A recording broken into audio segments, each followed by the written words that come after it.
1260 वर्ष तक कोई भी प्रोफेसी नहीं कर सकते हैं। और इसमें ये जो 7 पॉइंट था हम लोगों ने लास्ट वीक ध्यान किया था, मेरे को और 3 पॉइंट्स से इसको चर्च में आना पड़ेगा। चर्च मतलब वो बिल्डिंग नहीं है बोल रहा हूँ, चर्च मतलब जो स्पिरिचुअल परमेश्वर मसीह का बदन में आना पड़ेगा। चर्च बोलोगे तो मसीह का बदन है, हम जानते हैं। तो इसमें लोग तय लगता है, हमको नहीं मालूम है। तो यीशु मसीह इधर ग्रुप ऑफ पीपल को कह रहा है कि तुम गवाह हो, एक इंसान नहीं है गवाह, एक ग्रुप ऑफ पीपल है। ओके, नेक्स्ट वचन पढ़ो, उधर प्रेरितों का एक कार्ड पढ़ो। तो आंखों से देखा है, हम लोग गवाह है उसका बोल के यीशु मसीह को टेस्टिफाई कर रहे हैं उधर। ओके, वही गवाह का काम उधर भी हमको पढ़ने के लिए मिलता है, वो उसके बारे में बाद में जाएंगे हम लोग। ये भी इधर किसके 3rd चैप्टर अगर एक्ट्स पढ़ेंगे तो वो लोग एक लंगड़े को खड़ा करते हैं, बाद में क्या करते हैं उनके ऊपर उधर बहस होती है। जो 2 पत्र 1:16 ये नहीं पढ़ेंगे हम लोग वचन, ये किधर दर्शाता हमारा मैथ्यू 17 1-5 पढ़ेगा तो जब यीशु मसीह निष्कलंक संतान बने हो तो वो क्या लिखा है उधर, वो जलते दीपकों को, चर्च को जलता दीपक बोल के इधर उल्लेख किया हुआ है।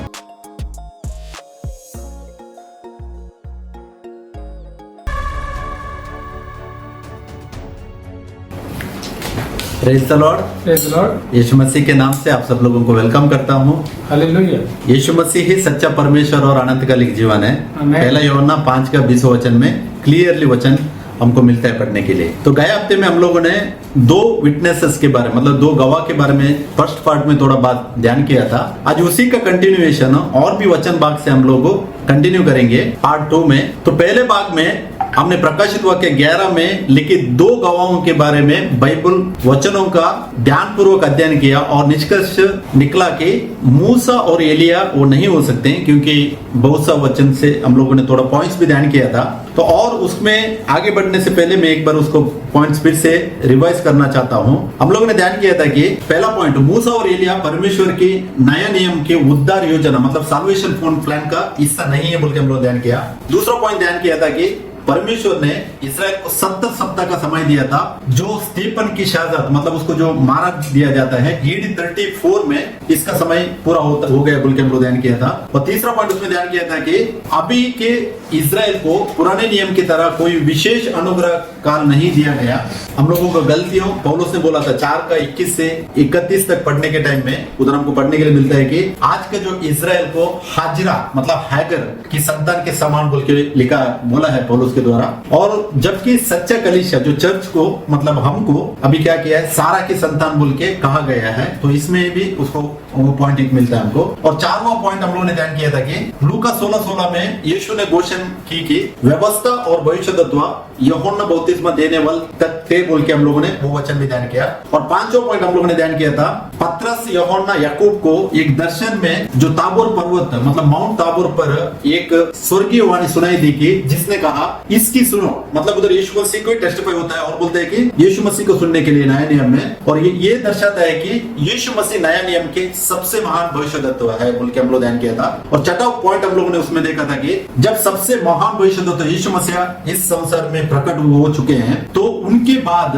कोई भविष्यद्वक्ता मतलब एक भविष्यवाणी करने वाले के तरीके से मतलब भविष्यवाणी करना मतलब क्या है, भविष्यद्वक्ता कौन होता है वो हम ध्यान देना चाहिए। भविष्यद्वक्ता जो परमेश्वर को रिप्रेजेंट करने वाला 100% परमेश्वर को रिप्रेजेंट करने वाला अभी कौन है, एक इंसान नहीं है नए नियम में, वो एक कलीसिया बोल के अब आज का टॉपिक में उसको हम लोग ध्यान करेंगे वचन भाग से। तो परमेश्वर हर उस व्यक्ति के भीतर वास करता है जो यीशु का सत्य मार्ग और जीवन मानता है और बाइबल की आज्ञाओं का पालन करता है। क्योंकि अभी नए नियम में वचन कहता है कि हर एक का अंदर परमेश्वर वास करता है। तो परमेश्वर के लिए नए नियम में कोई बड़ा छोटा नहीं होता है। अगर आप लोग गलतियां 3:28 वचन पढ़ेगा तो उधर लिखा है। तो ये 6वां पॉइंट हम लोग ध्यान किया था। और 7वां पॉइंट था कि कोई भी व्यक्तिगत व्यक्ति 1260 वर्ष तक गवाह विटनेस नहीं दे सकता, क्योंकि जिसके प्रकाशित वाक्य 11:3 में लिखा है कि वो 1260 दिन बोल के लिखा है। लेकिन हम लोगों ने ध्यान किया कि प्रोफेटिक जो ईयर है दिन, एक दिन को एक साल के हिसाब से गिना गया है। दानियल में भी हमको इसके बारे में पढ़ने के लिए मिलता है। और इस बात को मतलब एक इंसान मैक्सिमम हम लोगों ने ध्यान किया कि कौन था, आदम था। आदम 930 ईयर्स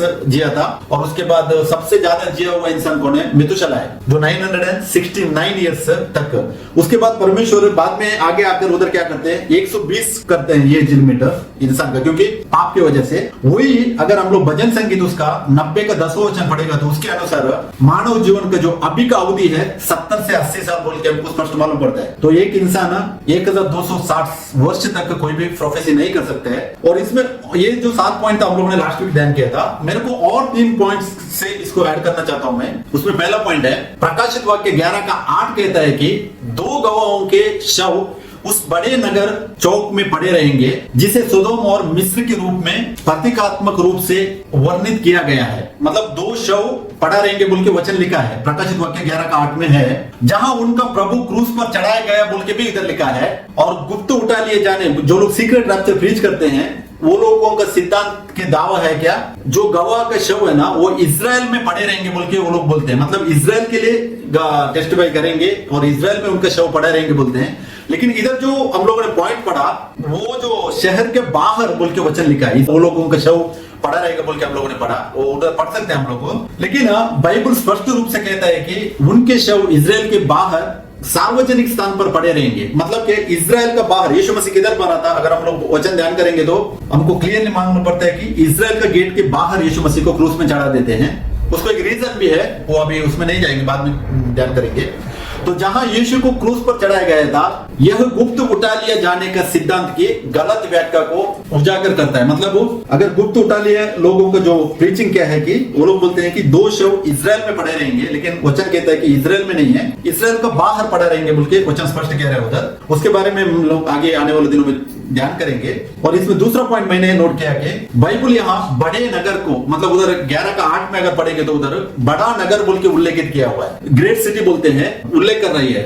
AD 34 के बाद, मतलब जब भी स्टेफनस को, उसके बाद AD 70 में इजराइल को नष्ट कर देने के बाद भौतिक इजराइल को नया नियम में बड़ा नगर के रूप में नहीं जाना गया है, बल्कि यहाँ बड़ा नगर जो प्रकाशित वाक्य में उल्लेखित है, ये जो रोम को दर्शाता है, ये रोमन एम्परर है, मतलब रोमन का प्रोविडेंस बोलते हैं हम लोग, रोमन का जो कब्जा था उसको बड़ा नगर कहा गया है, जिसे प्रतीकात्मक रूप से सोदोम और मिस्र भी कहा गया है। सोदोम क्यों कहा गया, रोमन्स को सोदोम बोल के किया गया क्योंकि पेगन, अगर आप लोग पेगन का एक्टिविटीज को ध्यान करेंगे तो पेगनिज्म को क्रिश्चियनिटी को कनेक्ट किया था रोमन्स ने, वो लोगों ने स्टार्ट किया था। तो सोदोम मतलब क्या है, इंग्लिश में सोडोमाइजेशन बोलते हैं। सोडोमाइजेशन मतलब वो परमेश्वर का जो वचन का खिलाफ करना। लाइक अगर आप लोगों ने ध्यान करेगा तो सोडोमाइजेशन में होमोसेक्सुअलिटी आता है और उसके बाद बहुत बुरी बुरी चीज आती है, तो उसको कहा गया है सोदोम और मिस्र का। मिस्र क्यों है, मिस्र क्योंकि मूरत का घर है, मतलब मूरत पूजा किधर चल रहा था मालूम है, पूरा हम लोगों को जगह जब अगर मूसा के टाइम में पढ़ेंगे तो वो परमेश्वर को लोगों ने मूरत पूजा स्टार्ट किया था इधर से, मिस्र से, गांव से। तो इसके लिए उस नगर को मिस्र और सदोम कहा गया है। इसका मतलब है कि वो रोम है। अभी भी हमको मालूम है किधर मूर्त पूजा चलते हैं, अभी रोमन कैथलिक के अंदर ही है, पूरा टाइप के मूर्त वो लोगों ने भर के रखे हुए हैं। तो उसी को कहा गया, हमको स्पष्ट मालूम पड़ता है। यह दर्शाता है कि रोम के प्रांतों का नियंत्रण इजराइल के बाहर के कई क्षेत्रों पर था। मतलब प्रकाशित वाक्य अगर बहुत सा वचन मैंने इधर रिकॉर्ड किया है, आप लोग ध्यान कर सकते हैं। इसका महानगर रोम बोल के हमको प्रकाशित वाक्य 11:8 में पढ़ सकते हैं, 14:8 में पढ़ सकते हैं, 17:18 में पढ़ सकते हैं, 18:10 में पढ़ सकते हैं और 18:16 वचन में पढ़ सकते हैं, 18:18 वचन में पढ़ सकते हैं, 18:19 वचन में पढ़ सकते हैं और 18:21 वचन में भी पढ़ सकते हैं। इतना वचन है जो रोम बड़ा सिटी, बड़ा नगर बोल के जो उल्लेखित किया हुआ प्रकाशित वाक्य में पढ़ने के लिए मिलता है। अगर 2 गवाह बड़े नगर में आके मरे पड़े बोलेंगे तो वो इजराइल नहीं है। नया नियम में इजराइल डेमोलिश हो गया क्योंकि परमेश्वर के नजर में इजराइल खत्म हो गया, लेकिन चल रहा है, उसका प्रोफेसिस है, उसका जो आशीष अब्राहम के द्वारा दिया था वो पूरा है। लेकिन चर्च का कॉन्सेप्ट आने के टाइम में उनको भी क्या करना चाहिए, चर्च में आना पड़ेगा। चर्च मतलब वो बिल्डिंग नहीं है बोल रहा हूं, चर्च मतलब जो स्पिरिचुअल परमेश्वर में मसीह का बदन में आना पड़ेगा। चर्च बोलेगा तो मसीह का बदन है, हम जानते हैं। तो इसमें तीसरा पॉइंट और एक मैं ऐड करना चाहता हूं। प्रकाशित वाक्य 11:9 में लिखा है कि सभी लोग उनके शवों को 3.5 दिनों तक देखेंगे। अगर हम लोग देखेगा तो ये भी 3.5 दिन बोलेगा तो नॉर्मली वो 3.5 दिन नहीं है, ये प्रोफेटिक दिन है। 3.5 दिन मतलब इसका हिस्ट्री में प्रूफ मिलता है हमको। ये क्या है कि भविष्यवाणी की भाषा में 3.5 दिन शब्द जो है, समय है, उसको 3.5 वर्ष का प्रतीक माना जाता है क्योंकि ये प्रोफेटिक डेज है 3.5। ओके, तो इसमें और भी हम लोगों ने जो ध्यान किया था 2 वचन है। ये पॉइंट्स हो गया, मूसा और एलिया नहीं है बोल के जो प्रूफ करते हैं। हम लोगों ने उसके अलावा 2 पॉइंट वचन ध्यान किया था। जो पहला वचन में हम लोगों ने ध्यान किया था कि जो नापने के लिए लग्गी के समान एक सरकंड दिया गया, वो सरकंड बोलेगा तो क्या है बोल के हम लोग स्पष्ट रूप से हम लोगों ने ध्यान किया कि प्रकाशित वाक्य में जो 11 चैप्टर पहला वचन में सरकंड बोल के जो मेंशन किया हुआ है, मतलब मेजरिंग रॉड बोलते हैं इंग्लिश में, वो परमेश्वर को वचन है। स्पष्ट मालूम पड़ता है हमको परमेश्वर को वचन ही है जो हमको माप लेगा। उसके बाद उसमें दूसरा पॉइंट हम लोगों ने ध्यान किया था, वही वचन में उधर बोलता है कि परमेश्वर के मंदिर, वेदी और वहां उपासना मतलब भजन करने वालों को नापा जाए बोलेगा था। तो परमेश्वर का मंदिर क्या है? अभी बिल्डिंग टेम्पल नहीं है, नए नियम में हमारा ये बॉडी है पूरा स्टेप। और उसके बाद वेदी क्या है? हमारा कन्फेशन है, जो हम कन्फेशन करते हैं। अल्टर क्या है? अभी कन्फेशन है। अगर आप लोगों को इब्रानियों 13:15 वचन ध्यान किया था, जो हमारा मुंह से हम लोग कन्फेशन करते हैं वो बहुत इंपॉर्टेंट है बोल के हमको देता है। तो वेदी हमारा कन्फेशन है। और उसके बाद हमारा दूसरा क्या है? भजन और उपासना करने वाला क्या है बोल के अगर हम लोग ध्यान करेंगे तो विश्वासियों को दर्शाते हैं जो परमेश्वर के वचन में स्थिर रहते हैं। क्योंकि सब लोग यीशु मसीह का पीछे हो लेते हैं, सब लोग वर्शिप करते हैं, लेकिन कितना लोग वचन आधारित बने रहते हैं वो इंपॉर्टेंट है। रोमन कैथोलिक को अगर क्लेम करेगा तो वो लोग बोलते हैं कि हम भी यीशु मसीह को मानते हैं, पूरा का पूरा लोग मानते हैं, लेकिन इंपॉर्टेंट किधर आता है? वचन आता है। वचन में जो बना रहा है उसके बारे में बता रहा है। तो इसका तात्पर्य यह है कि सच्चे विश्वासी वे हैं जो परमेश्वर के वचन को ग्रहण करते हैं, इसे अपने हृदय में रखते हैं, परमेश्वर को वचन को ग्रहण करते हैं, हृदय में रखते हैं और अपने मुख से उसको अंगीकार करते हैं, मतलब जो कन्फेशन करते हैं, ये इसको दर्शाता है। और बिना किसी परिवर्तन मतलब कुछ भी मॉडिफिकेशन करके, कुछ भी उसको ऐड नहीं करके पूरी तरह से अपने आप को समर्पित हो जाते हैं, वही है क्या कि उसी को परमेश्वर को वचन में मापा जाएगा बोल के जो वचन हम लोगों ने पढ़ा था। और उसमें तीसरा पॉइंट हम लोगों ने पढ़ा था कि प्रकाशित वाक्य 11 का दूसरा वचन पढ़ा था, उसके अनुसार हमने इस पर ध्यान दिया था कि मंदिर के बाहर के आंगन को छोड़ दो बोल के उधर वचन कह रहे हैं। रेवलेशन 11:2 में, प्रकाशित 11:2 में वचन कह रहा है कि मंदिर के बाहर के आंगन को छोड़ दो। इसका अर्थ है कि उन लोगों को दर्शाता है जो सच्ची कलीसिया का हिस्सा नहीं है। मतलब वो वचन यह भी कहता है कि प्रभु यीशु के सच्चे अनुयायी पर 42 महीने तक अत्याचार करेंगे, मतलब 1260 वर्षों तक उधर लिखा हुआ है, वो है 1260 ईयर्स बोल के हम लोगों ने ध्यान किया है। तो ये पूरा पॉइंट हम लोगों ने लास्ट वीक में ध्यान किया था। आज का जो वचन भाग में हम लोग ध्यान करेंगे रेवल्यूशन उसका, प्रकाशित उसका 11 का 3 और 4 वचन पढ़िए ब्रदर। मैं अपने 2 गवाहों को ये अधिकार दूंगा कि टाट तोड़े हुए 1260 दिन तक भविष्यवाणी करे। ये वे 2 जैतून के पेड़ और 2 दीवट है जो पृथ्वी के प्रभु के सामने खड़े रहते हैं। ओके, अभी प्रकाशित वाक्य 11 का 3 और 4 वचन, इसमें थोड़ा पॉइंट्स मैंने इधर नोट किया है। पहला वचन कह रहा है उधर की, और मैं अपने 2 गवाहों को यह अधिकार दूंगा। इधर लिखा है 2 गवाह, सही है, 2 विटनेसेस, स्पष्ट है कि टाट ओढ़े हुए 1260 दिन तक वो लोग भविष्यवाणी करेंगे बोल के वचन कह रहा है। ये वे है जैतून के 2 पेड़ और 2 दीवट हैं जो पृथ्वी के प्रभु के सामने खड़े रहते हैं। अभी दोनों को लिखा है, दोनों जैतून का पेड़ है, दोनों दीवट है, एक जैतून का पेड़ नहीं है, दोनों जैतून का पेड़ है, सही है। तो हम ध्यान करेंगे अभी ये 2 गवाह कौन है बोल के, वचन किसको गवाह कह रहे हैं बोल के हम लोग ध्यान करेंगे नए नियम में। इसके लिए एक्चुअली ये कलीसिया बोल के स्पष्ट मालूम पड़ता है, ये चर्च है, 2 विटनेसेस जो है ये चर्च है। वचन ध्यान करो, वो यूहन्ना 15 का 27 पढ़ो। और तुम भी गवाह हो क्योंकि तुम आरंभ से मेरे साथ रहे हो। हमें ये किसको कह रहा है? चेले लोगों को यीशु मसीह कह रहा है। यीशु मसीह क्या कह रहा है? तुम गवाह हो बोल रहे हैं। तुम मतलब वो एक इंसान को उधर नहीं बोल रहे। कितने चेले थे? 12 चेले थे, और भी ज्यादा लोग थे लगता है, हमको नहीं मालूम है। तो यीशु मसीह इधर ग्रुप ऑफ पीपल को कह रहा है कि तुम गवाह हो, एक इंसान नहीं है गवाह, एक ग्रुप ऑफ पीपल है। ओके, नेक्स्ट वचन पढ़ो उधर, प्रेरितों का 1:8 पढ़ो। परंतु जब पवित्र आत्मा तुम पर आएगा तब तुम सामर्थ पाओगे और यरूशलेम और सारे यहूदिया और सामरिया में और पृथ्वी की शोर तक मेरे गवाह होंगे। ये भी वचन किसको कह रहा है? चेले लोगों को कह रहा है, एक आदमी को नहीं बोल रहे हैं। लेकिन वचन क्या कह रहा है उधर? तुम सब क्या हो? अभी स्टार्टिंग में हम लोगों ने पढ़ा, परंतु तुम पर पवित्र आत्मा आएगा, तुम पर आएगा। तुम पर मतलब ग्रुप ऑफ पीपल है। हम जानते हैं फिर उसके दिन में कितने लोग थे? 120 लोग थे। 120 लोग के ऊपर पवित्र आत्मा उतर के आता है और यीशु मसीह कह रहे हैं कि मेरे गवाह होंगे। मतलब गवाह किसको बोल रहा है? अभी ऐसे चर्च को दर्शा रहे हैं, एक इंसान को नहीं दर्शा रहा है, ऐसे चर्च है। ओके, प्रेरितों का काम 2 का 32 पढ़िए। इसी यीशु को परमेश्वर ने दिलाया जिसके हम सब गवाह हैं। हमें अभी ये कौन टेस्टिफाई कर रहा है? पेत्रोस जब भी पवित्र आत्मा आ गया, भर गया, उसके बाद उधर को जो जितने लोग खड़े थे 120 लोगों के बीच में पेत्रोस खड़े कर ये वचन कह रहे हैं। मतलब क्या है?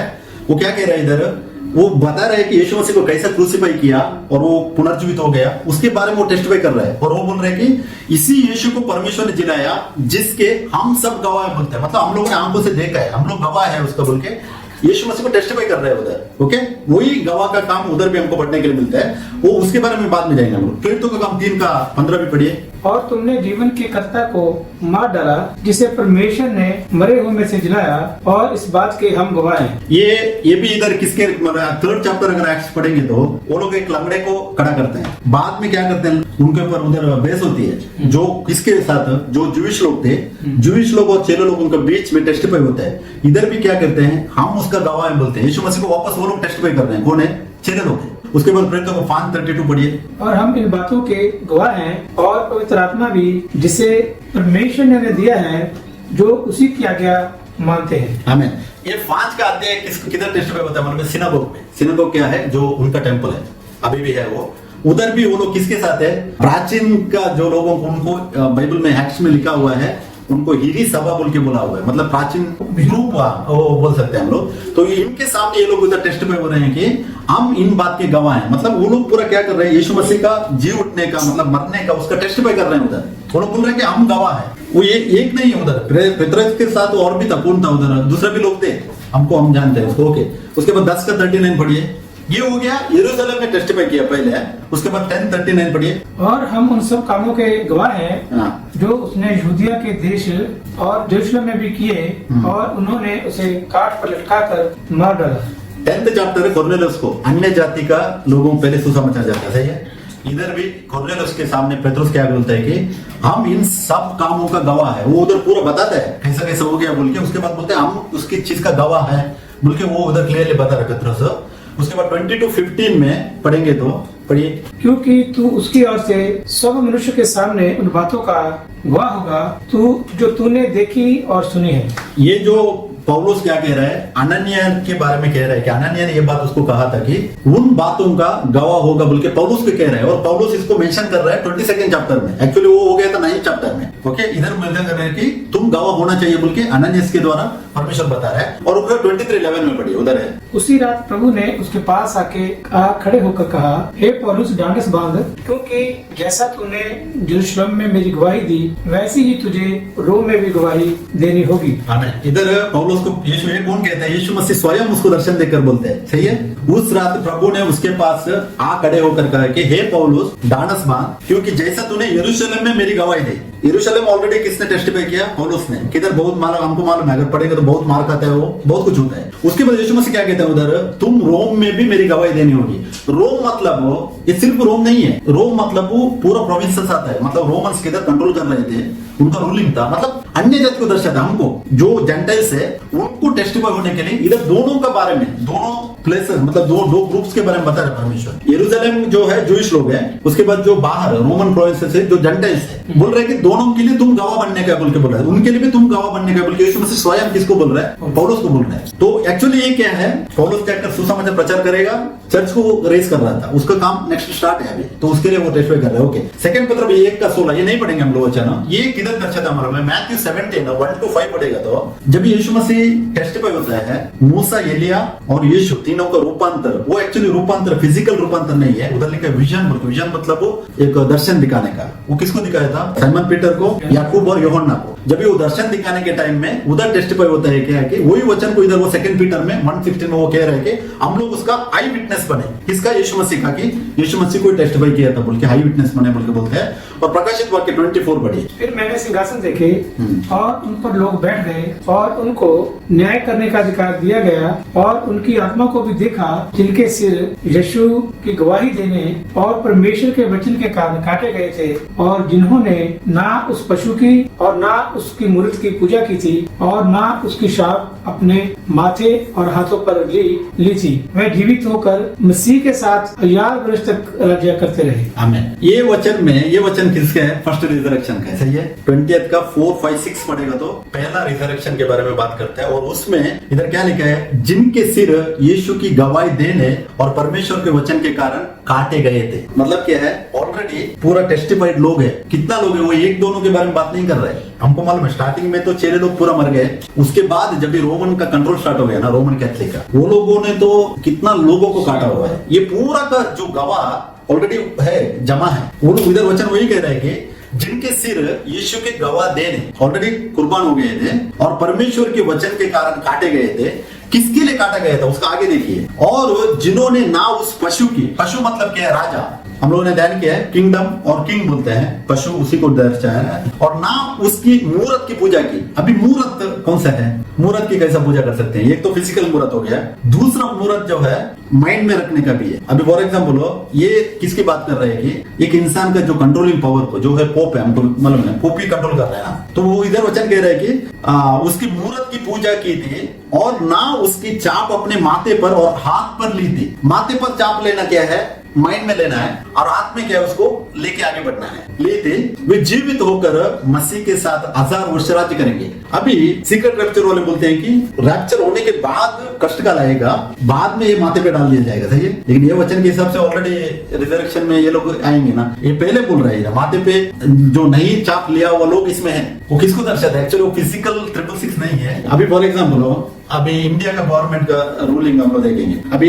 एक ओके लड़का लड़की का एग्जांपल, अभी गवर्नमेंट ने क्या किया है, एक रूल्स ये किया है कि लड़की को 18 इयर्स होने का है शादी होने के लिए, और एक लड़के को 21 इयर्स होने का है। अगर उसका पहले शादी किया लड़की को और लड़के को, तो वो नाबालिग होंगे, और क्या होंगे, ऑटोमेटिक उनको पनिशमेंट है। अगर पकड़ा जाएगा तो पनिशमेंट है, सही है। क्यों पनिशमेंट है, क्योंकि उधर लिखा हुआ है कि मतलब वो शासन बोलते हैं कि नहीं करने का ऐसा, मतलब वो एक रूल्स एंड रेगुलेशन है, वो ब्रेक करने का तो पनिशमेंट है। ये भी वही उसी को दर्शाता है। अभी पशु का मूरत का जो ये लेना क्या, अभी वो हम लोगों ने एग्जाम्पल अगर वो लेगा, वो लोगों ने क्या किया, एक्टिवेट किया, जो नहीं करने का बोल के जो चीज बोली है उसको एक्टिवेट करना, मतलब उसके खिलाफ करना ही है, वो चाप लगाना। अभी वो लोगों ने वो तो कुछ भी उनका बॉडी में तो नहीं लगाया, वो लोग उसको क्या किया है, उसको पालन नहीं किया, तोड़ दिया, उसी को दर्शाता है। तो सेम ये भी ऐसा है, जो नहीं करना बोल की चीज जो बोली है परमेश्वर ने, उसको करना ही है, वो चाप लगाना, दूसरा कुछ नहीं है। तो इसके लिए अभी इतना पॉइंट्स हम लोगों ने पढ़ा क्या है कि गवाह कौन है बोल के वचन दिखा है, यीशु मसीह ने कहा, और वचन से हमको पढ़ने के लिए मिलता है। एक्चुअली ये क्या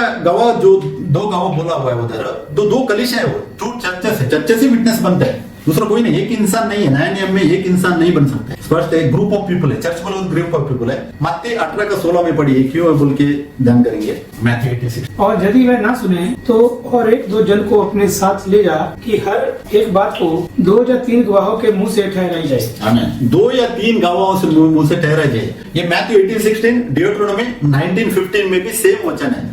अगर कुछ भी बात प्रूफ करना है या ये करना है, 2 या 3 होने का ही है। तो नया नियम में 2 इंसान को इंपॉर्टेंस नहीं है। नया नियम में परमेश्वर ने 2 ग्रुप ऑफ पीपल खड़ा किया। 2 ग्रुप ऑफ पीपल कौन है, एक इजराइल का चर्च है, मतलब ज्यूइश चर्च है, और एक जेंटाइल चर्च है। 2 चर्चों को खड़ा किया उसने। और दूसरा कोरिन्थियों 13 का 1 भी हम लोग पढ़ने के टाइम में पौलुस कहता है कि मैं तीसरी बार तुम्हारे पास आता हूं बोलते हैं। मतलब वो जिधर उसने चर्चेस रेज किया, वो 2 बार मिनिमम विजिट किया उसने, नहीं तो 3 बार, तीसरी बार गया हुआ वचन इधर हमको पढ़ने के लिए मिलता है। वो 3 बार क्यों विजिट करते हैं, क्योंकि वचन, परमेश्वर को वचन का कायम रखने के लिए, उसको लेने के लिए वो तीसरी बार विजिट करते हैं उधर, मिनिमम 2 या 3 बार। क्यों, परमेश्वर ने पौलुस को एपोस्टल होकर क्यों चुना था, चर्चेस रेज करने के लिए, मतलब उसका लोगों को बनाने के लिए। तो वो 3 बार मिनिमम विजिट करता है। और गलेशियन चर्च के बारे में हम लोग पढ़ने के टाइम में सेकंड विजिट में उसको उधर मालूम पड़ता है। पहले विजिट में सही था गलेशियन, सेकंड विजिट में मालूम पड़ता है कि वो लोगों ने सुसमाचार पूरा छोड़ दिया और अपना ही कुछ अपना के वो लोग कंटिन्यू कर रहे थे। इसके लिए वो उनको लिखता है उधर कि तुम लोगों ने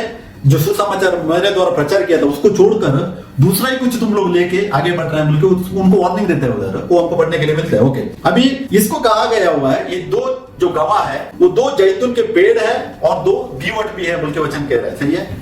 अभी हम लोग जैतून के पेड़ कौन है बोल के हम लोग ध्यान करेंगे। जकरिया में इसका मिलता है, वचन पढ़िए 4 का 2-3 पढ़िए। और उसने मुझसे पूछा, तुझे क्या देख पड़ता है? मैंने कहा, एक दीवट है जो संपूर्ण सोने की है, और उसका कटोरा उसकी चोटी पर है, और उस पर उसके 7 दीपक हैं, जिनके ऊपर बत्ती के लिए 7 नालियां हैं, और 2 वृक्ष हैं, और उस कटोरे की दाहिनी ओर और दूसरा उसकी बाईनी ओर। आमीन। इधर हमको पढ़ने के मिलते हैं दीवट के पास, मतलब यीशु मसीह। ये रेवलेशन 1 चैप्टर 13 में, रेवलेशन 1:13 में हमको क्लियरली इसको मालूम पड़ता है, जब यूहन्ना को प्रकट होता है। दीवट के पास क्या है, 2 वृक्ष बोलते हैं, 2 वृक्ष हैं। एक उस एक उस कटोरे के दाहिने ओर और दूसरा बाईं ओर। ये जो वृक्ष इधर बोल रहे हैं ना, वो चर्चेस के बारे में स्पष्ट हमको मालूम पड़ता है कि जब ये यीशु मसीह उधर प्रकटन में दिखाता है उसको, तो वो दो चर्चेस के बारे में इधर जो उल्लेख करता है उसका आगे हम लोग वचन पढ़ेंगे। इसी का जकरिया 4 का 11-12 भी पढ़िए। तो मैंने उससे फिर पूछा, ये दो जलपाई के वृक्ष क्या है जो दीवट की दाहिनी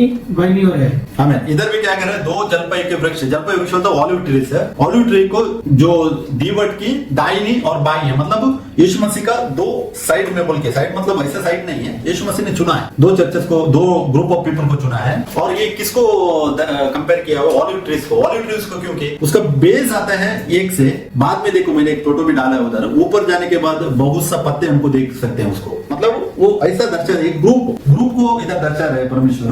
और उसका 12 वचन हम लोगों ने पढ़ा कि जलपाई की दो डालियां कौन है? जॉन 15 चैप्टर पढ़ेगा तो यीशु मसीह क्या कहता है, हम डालियां हैं, लेकिन यीशु मसीह क्या है? दाखलता है। तो ये दाखलता को दर्शाता है और हमको डालियां मतलब चर्च है, चर्च को दर्शाता, क्लियर है। उसके बाद नेक्स्ट दीवट भी कहा गया है, सही है, चर्च को दीवट भी कहा गया है। वचन पढ़ेंगे हम लोग, प्रकाशित वाक्य 1:20 पढ़ो। अर्थात उन 7 तारों का भेद जिन्हें तूने मेरे दाहिने हाथ में देखा था, और उन 7 सोने की दीवटों का भेद, वह 7 तारे 7 कलीसियाओं के दूत हैं, और वह 7 दीवट 7 कलीसियां हैं। हमें इधर दीवट कलीसिया बोल के स्पष्ट होते हैं, सही है। दीवट मतलब वो कैंडलस्टिक बोलते हैं, लैम्प स्टैंड बोलते हैं हम लोग, ओके। कलीसिया बोल के इधर लिखा हुआ है। मत्ती 5 का 14 पढ़िए। तुम जगत की ज्योति हो, जो नगर पहाड़ पर बसा हुआ है वह छिप नहीं सकता। हमें इधर देखो, पहले लिखा है तुम जगत की ज्योति हो। मैं भी पहले ये सिंगुलर ले रहा था, ये सिंगुलर नहीं है, प्लूरल वर्ड है। सेकंड पार्ट में इधर वचन कहता है कि जो नगर बोला है, नगर कभी बनता है? एक इंसान से नहीं बनेगा नगर, बहुत से लोग बने। अभी जॉन 8:12 में 8:12 में क्या कहते हैं? यीशु मसीह कहता है कि मैं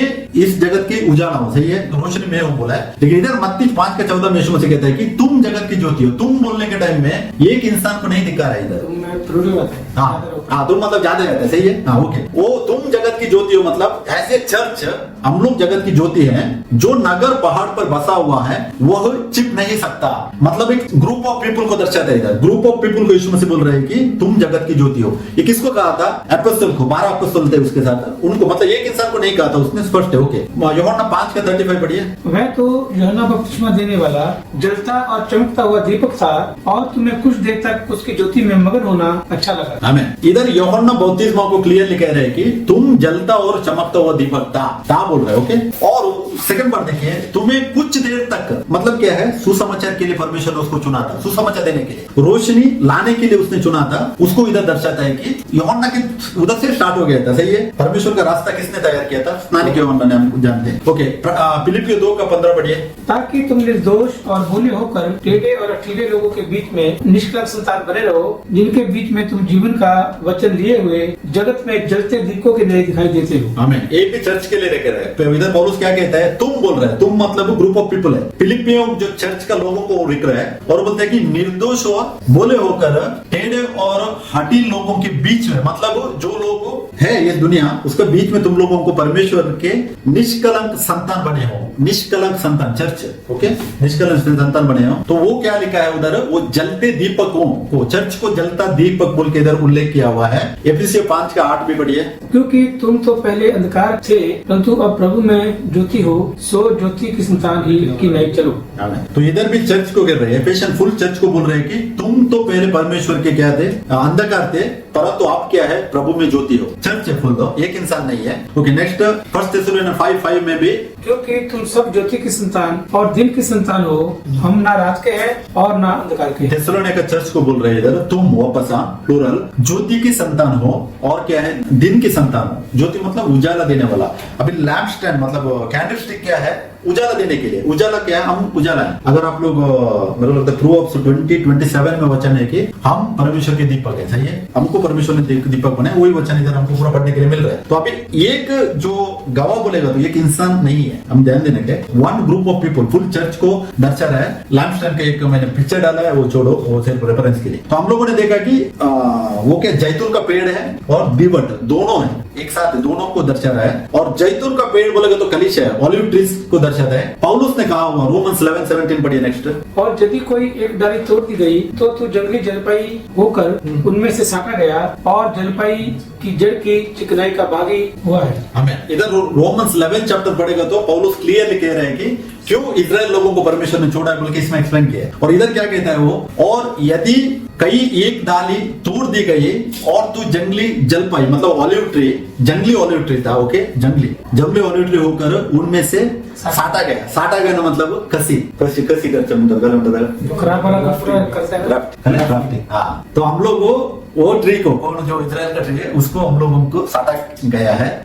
जो जलपाई ऑलिव ट्री की जड़ की चिकनाई का बागी हुआ है, हम लोग वो हैं। क्यों हमको उसने, क्योंकि उसको वो लोग त्याग देता है हमको अंदर लेने के लिए। एक्ट्स 7 चैप्टर तक पढ़ने के टाइम में सिर्फ इजराइल को सुसमाचार जाता है। 8 चैप्टर में पौलुस खुद तकलीफ देता है। 9 चैप्टर में परमेश्वर पौलुस को चुनता है और कहता है कि अन्य जातियों के लिए तुमको चुना गया है। उनको उधर छोड़ देता है परमेश्वर, हमको अंदर लेता है जो लोग एक्सेप्ट करते हैं उनको। भजन संगीता 52:8 में भी वचन कहता है कि परमेश्वर के भवन में हरे जलपाई के वृक्ष के समान हूं बोल के दाऊद ने कहा था। वो टाइम पे दाऊद नहीं था, लेकिन दाऊद ने ये उल्लेख किया है, देखो उसको उल्लेख किया था। और रोमियो 11:24 पढ़िए। क्योंकि यदि तू उस जलपाई से जो स्वभाव से जंगली है साटा गया और स्वभाव के विरुद्ध अच्छी जलपाई में साटा गया, तो ये जो स्वाभाविक डालियां हैं अपने ही जलपाई में साटी क्यों न जाएंगी। हमें कितना अच्छे से एक्सप्लेन किया, देखो इसका मीनिंग देखो। क्योंकि यदि तू उस जलपाई से जो स्वभाव से जंगली है मतलब बुरा था, हमको बोल रहा है कि काटा गया और स्वभाव के विरुद्ध अच्छी जलपाई में से साटा गया, उसमें हम लोगों को क्या किया, साटा गया। तो ये जो स्वाभाविक डालियां हैं अपने ही जलपाई में साटे क्यों नहीं जाएंगे। मतलब वो जो ट्री परमेश्वर ने चुना था अब्राहम का द्वारा, उसी ट्री को वो क्या करेगा, वापस उनको साटा दिया जाएंगे बोल के बोल रहे हैं। तो ये हमारे हमको जो चांस देने के लिए ये था। ओके, यिर्मयाह 11:16 में भी वचन पढ़ो। यहोवा ने मुझको हरी मनोहर सुंदर फल वाली जलपाई तो कहा था, परंतु उसने बड़े हुल्लड़ के शब्द होते ही उसमें आग लगाई गई और उसकी डालियां तोड़ डाली गई। ये यिर्मयाह में भी जलपाई, तो वो अच्छी जलपाई किसको कहा था, इजराइल को कहा था परमेश्वर ने। लेकिन उनका मूर्त पूजा करना, गिर जाना और अपना हिसाब से वो लोग नहीं करना, उसकी वजह से वो लोग वो खो देते हैं। लेकिन यीशु मसीह फिर से उनको उसमें लाते हैं और हमको उसमें एक मौका मिला है। तो इसके लिए 2 जैतून के जो वृक्ष मतलब लैम्प्स को तेल प्रदान करते हैं, ये दर्शाता है जो शिक्षकों को बनाए रखने का कार्य करते हैं उन्हें 2 दिवट मतलब जो कैंडल स्टिक भी कहा जाता है, जो इस भविष्यवाणी में कलीसिया जो चर्च का प्रतीक है। तो जैसे मतलब उधर लिखा है ना, रेवल्यूशन 1:20 में हम लोगों ने पढ़ा, एशिया की जो 7 कलीसियाओं को 7 दिवटों का द्वारा दर्शाया गया है। अभी आप वापस वो रेवल्यूशन हम लोग 11:3 पढ़ेंगे। और मैं अपने 2 गवाहों को बोलते हैं परमेश्वर, 2 गवाह को उन्हें 2 चर्चा से मुझे स्पष्ट मालूम पड़ता है वचन से, 2 इंसान नहीं है, 2 चर्चा से को अधिकार दूंगा कि टाटा ओढ़े हुए मतलब पुराना नियम में वो लोग एक टाटे को ओढ़ लेते थे, गोबर डालते थे उसमें। मतलब क्या है, अपने आप को ये करना, समर्पित करना दर्शाता है। ये किसके सामने ये करेगा बोलता है मालूम है आपको, ये जो रूलिंग पावर इस दुनिया में जो रूल कर रहा था वो एक्चुअली रोमन कैथोलिक चर्च, इसका टाइम लिमिट है। तो उसमें टाटा ओढ़ना मतलब क्या है, परमेश्वर का वचन को गवाह बनना। वो 2 कलीसिया करते हैं, कौन है, ज्यूइश लोग और जेंटाइल्स कलीसिया। जो भी मसीह लोग थे वो लोगों ने ऑलरेडी वो लोग टेस्टिफाई किया है वचन को, उसको दर्शाता है। और 1260 दिन तक भविष्यवाणी करेंगे। 1260 दिन है ना, ये एक्चुअली इसका हिस्ट्री है। 3.5 साल नहीं है, 3.5 साल नहीं है, 1260 साल, 1260 ईयर्स टेस्टिफाई किया है। क्यों मालूम है, ये अभी देखो सिर्फ 3.5 साल में अगर वो 2 गवाह होंगे तो ये इतना लोग मर रहे हैं, कुर्बान हो रहा है। अभी पौलुस कुर्बान हो गया, पेत्रोस कितने उसके चेले लोग कुर्बान हो गए, वो लोग भी सेम गवाह बने हैं ना। वो लोग यीशु मसीह के गवाह बने। वो लोग कैसे गवाह बने, एज ए चर्च गवाह बने, कलीसिया होकर गवाह बने, फुल कलीसिया होकर। तो इसके लिए और भविष्यवाणी करे बोल के इधर जो वचन है, ये भविष्यवाणी करे मतलब प्रोफेसी करना नहीं है। भविष्यवाणी करना मतलब क्या है, नए नियम में कि परमेश्वर का वचन को कायम उठा के रखना, मतलब गवाह बनना, टेस्टिफाई करना, सुसमाचार को प्रचार करना, वही भविष्यवाणी है। मतलब वॉइस ऑफ गॉड बनना नए नियम में। अभी हम क्या करते हैं, यीशु मसीह को प्रचार करते हैं, उसकी गवाह बनते हैं, वही भविष्यवाणी करते हैं। भविष्यवाणी का 2 अर्थ है, एक प्रोफेसी चर्च के अंदर जो गिफ्ट है वो भविष्यवाणी अलग है, वो क्या कि चर्च का एडिफिकेशन के लिए, मतलब चर्च के बढ़ोतरी के लिए। लेकिन इधर जो भविष्यवाणी करने के जो वचन उल्लेखित किया है, ये सुसमाचार प्रचार करना है। सुसमाचार प्रचार करना फिर पुराने नियम में एक प्रॉफिट कर रहा था, सही है, एक प्रॉफिट को चुन रहा था परमेश्वर, लाइक शमूएल हो गया, एलिया, ऐसा चुन रहा था। लेकिन नया नियम में चर्च को प्रॉफिट कहा गया हुआ है। ये किधर मालूम पड़ता है मालूम है, मतलब तो आप बाइबल में पढ़िए, प्रकाशित वाक्य उसका 9 19-20 वचन पढ़िए। वह पशु और उसके साथ वह झूठा भविष्यद्वक्ता पकड़ा गया, जिसने उसके सामने ऐसे चिन्ह दिखाए थे जिनके द्वारा उसने उनको भरमाया, जिन पर उस पशु की छाप थी और जो उसकी मूर्त की पूजा करते थे। यह दोनों जीते जी उस साग की झील में जो गंधक से जलती है डाले गए। अभी इधर किसको डाला गया है? एक कौन है? पशु। पशु पशु बोलेगा तो कौन है? राजा, किंग है। किंग कौन है?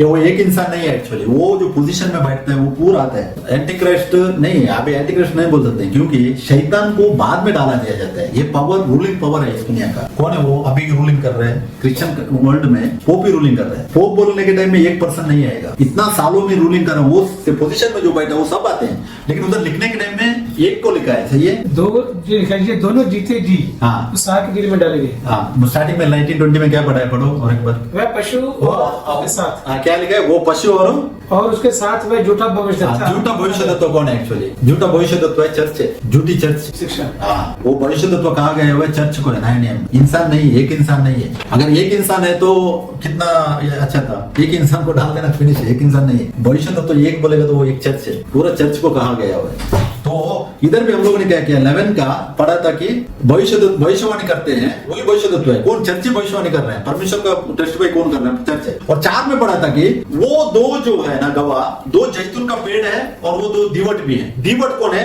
उजाला देने वाला। हम लोगों ने बहुत वचन कहा, यीशु मसीह ने चर्च को कहा है कि दीवट है। जैतून का पेड़ भी चर्च को कहा है। तो वो दोनों, एक जैतून का पेड़ एक दीवट नहीं है, दोनों जैतून का पेड़ है, दोनों दीवट है। मतलब कि दोनों उजाला देने वाले हैं और दोनों जैतून का पेड़ है। तो इसको दर्शाता है। तो इसके लिए 11 ये जो हम लोगों ने अभी सिर्फ 2 ही वचन में ध्यान किया कि ये 2 चर्चेस बोल के स्पष्ट मालूम पड़ता है। और 1260 दिन तक वो लोग क्या करेंगे? भविष्यवाणी करेंगे। वो एक्चुअली 1260 साल क्यों बोल के हम लोग पढ़ेगा तो AD 312 में ये जो खत्म हो जाता है, किसका? रोमन जो सीजर था, सीजर का जो ये था रूलिंग खत्म होता है AD 312 में। AD 476 में ऐसा कुछ है, पूरा जो वेस्टर्न रोमन एम्पायर था उसका जो गवर्नर था वो फिनिश हो जाता है। बाद में क्या हो जाता है? ईस्टर्न रोमन एम्पायर, उसको जस्टिनियन बोल के उसका नाम है, वो क्या करता है? पोप को AD 538 में पूरा अधिकार देता है। तब तक पोप के पास अधिकार नहीं था। पोप बोल के ग्रो हो गया था, वो जो सिस्टम ग्रो हो गया था। AD 538 में पूरा अधिकार में आता है। AD 538 से AD 1798 में पोप को क्या करते हैं? फ्रांस में होता है, फ्रांस में उसको जेल में डाल देता है, प्रिजन में, क्योंकि वो ये जो कर रहा था ना, बहुत लोगों को तकलीफ दे रहा था, मार रहा था। इनका पूरे उसके पूरे हिस्ट्री है, उसके पीछे मिलेगा। तो उधर वो 1260 फुलफिल होता है। 1260 साल तक रोमन कैथोलिक ने ये किया था, क्या किया था? लोगों को तकलीफ दिया था। रोमन कैथोलिक क्यों रोमन कैथोलिक कर रहा था कि उनका जो अंडर, अगर वो लोग जो जैसा बोलते हैं, अगर इंसान नहीं करेगा तो वो लोग चर्च में नहीं करेंगे, तो वो लोग उनको बोल देते थे ये झूठा है। तो उनको वो लोग बाद में क्या कर रहे थे? उन्हीं का उनका जो वेपन्स अगर आप लोग देखेंगे तो इसमें मिलता है, मेरे पास है उसके एक सेव किया हुआ। स्कल क्रैक करता उनका, आग में जलाए देना था, कितना कितना तकलीफ से वो लोग मारा हुआ है। और एक में 100 देखा है, उसमें इंसान को ऐसे उनका लटका देते हैं और 100 से ऐसा चिर रहे थे, चिर के काट के धोप रहा। हाँ ऐसा है, इतना तकलीफ दिया है। क्यों? इब्रानियों खत में लिखा हुआ है। हाँ इब्रानियों हिस्सा वाला।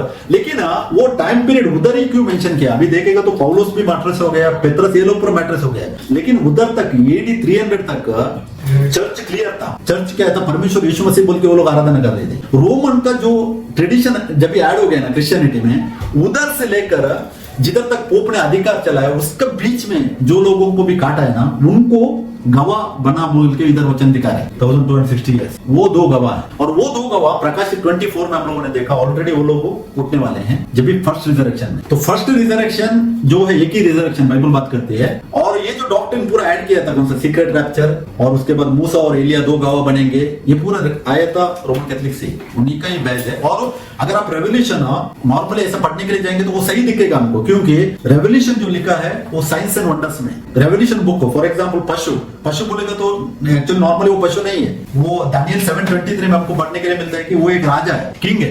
ऐसा ही लिखा। और कौन सा लिखा है? प्रॉफिट लिखा है। अभी प्रॉफिट भी एक इंसान को बोल के अभी लोग ले रहे हैं, लेकिन वो एक इंसान नहीं है। प्रॉफिट बोलते चर्च है, चर्च को प्रॉफिट कहा गया है नए नियम में। पुराने नियम में इंसान प्रॉफिट था, नए नियम में एक चर्च है। क्योंकि लूका 16:16 में क्या कहता है? वचन कहता है कि व्यवस्था और भविष्यद्वक्ता, प्रॉफिट यूहन्ना तक रही, मतलब इंडिविजुअल प्रॉफिट जो है वो यूहन्ना तक थे। बाद में चर्च को प्रॉफिट कहा गया है। अगर हम लोग एफेसियंस 2 उसका 20-21 वचन पढ़ेगा तो उधर पौलुस कहते हैं कि एपोस्टल एंड प्रॉफिट्स का बेस पे चर्च रेस किया है। तो एक इंसान को प्रॉफिट नहीं कहा गया, ग्रुप ऑफ पीपल, उनको हम लोग सब प्रॉफिट एक्चुअली, हम लोग क्या है उसका अंग है। और एक चर्च में 9 गिफ्ट्स क्यों रखा है परमेश्वर ने? वो चर्च की बढ़ोतरी करने के लिए, पर्सनल गेन करने के लिए नहीं। अभी पर्सनल गेन होता है, अगर किसी को प्रोफेसी का गिफ्ट है तो वो इंसान क्या कर रहा है, बाहर जाकर अपने आप को टाइटल लगा के बोल रहे हैं मैं प्रॉफिट हूँ, गलत है, वो झूठा प्रॉफिट है, क्योंकि चर्च प्रॉफिट है, अभी इंसान प्रॉफिट नहीं है। तो हम इस बात को जानना चाहिए। और ये जो 11th का 3 और 4 में हम लोगों ने ध्यान किया कि चर्च को दर्शाता है। इसका नेक्स्ट और भी पॉइंट्स है, नेक्स्ट भाग में हम लोग ध्यान करेंगे, आज ऑलरेडी टाइम जा रहा है। तो इसके लिए मैं प्रभु यीशु मसीह को धन्यवाद करता हूँ कि